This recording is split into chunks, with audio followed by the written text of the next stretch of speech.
తెలిసిన వ్యక్తే కదా అని నమ్మి మంచిగా ఉండడమే ఆ యువతి చేసిన తప్పైంది. చివరికి ఆ వ్యక్తే ఆమె ప్రాణాలు తీశాడు. ఈ దారుణమైనటువంటి ఘటన పశ్చిమ గోదావరి జిల్లా భీమవరం మండలంలో చోటు చేసుకుంది. 5 ఏళ్లుగా సాఫ్ట్వేర్ ఉద్యోగిని ఆటో డ్రైవర్ సన్నిహితంగా ఉంటున్నట్లుగా తెలిసింది.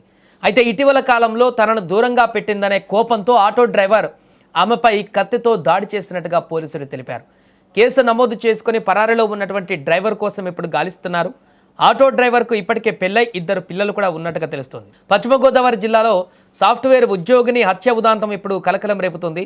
అనంతవాణి అనే మహిళా సాఫ్ట్వేర్ ఉద్యోగిని ఇంకా వివాహం కాలేదు తనకి. అయితే అనంతవానికి అదే మండలానికి చెందినటువంటి శ్యాంబాబు అనేటువంటి ఆటో డ్రైవర్తో పరిచయం ఏర్పడింది.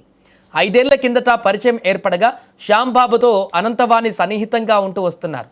అయితే ఆటో డ్రైవర్ శ్యాంబాబుకు అప్పటికే పెళ్ళై 2 పిల్లలు కూడా ఉన్నారు. శ్యాంబాబు భార్య దుబాయ్లో ఉంటున్నారు. ఇక ఈ క్రమంలోనే శ్యాంబాబుకు అనంతవాణి పరిచయం అయ్యారు. అయితే గత 6 నెలలుగా అనంతవాణి శ్యాంబాబుకు దూరంగా ఉంటున్నారు. అయితే దీంతో ఆమెపై కోపం పెంచుకున్నటువంటి వ్యక్తి ఆటో డ్రైవర్ శ్యాంబాబు ఆ అమ్మాయి పైన కక్ష కట్టాడు. ఈ క్రమంలోనే రాత్రి సమయంలో అనంతవాణి ఇంటికి వెళ్ళాడు శ్యాంబాబు. అక్కడ అనంతవాణితో గొడవ పెట్టుకున్నాడు. ఈ క్రమంలోనే అడ్డు వచ్చిన అనంతవాణి తండ్రిని తోసేసి ఆమె పొత్తి కడుపులో బలంగా కత్తితో పొడిచి అక్కడి నుంచి పరారయ్యాడు. ఈ ఘటనలో అనంతవాణి తీవ్రంగా గాయపడగా ఆమె తండ్రి వెంటనే భీమవరం గవర్నమెంట్ ఆసుపత్రికి తరలించారు. అయితే అప్పటికే అనంతవాణి చనిపోయినట్లుగా వైద్యులు ధృవీకరించారు. అనంతవాణి తండ్రి ఫిర్యాదు మేరకు కేసు నమోదు చేసుకున్న భీమవరం గ్రామీణ పోలీసులు శ్యాంబాబు కోసం ఇప్పుడు గాలిస్తున్నారు.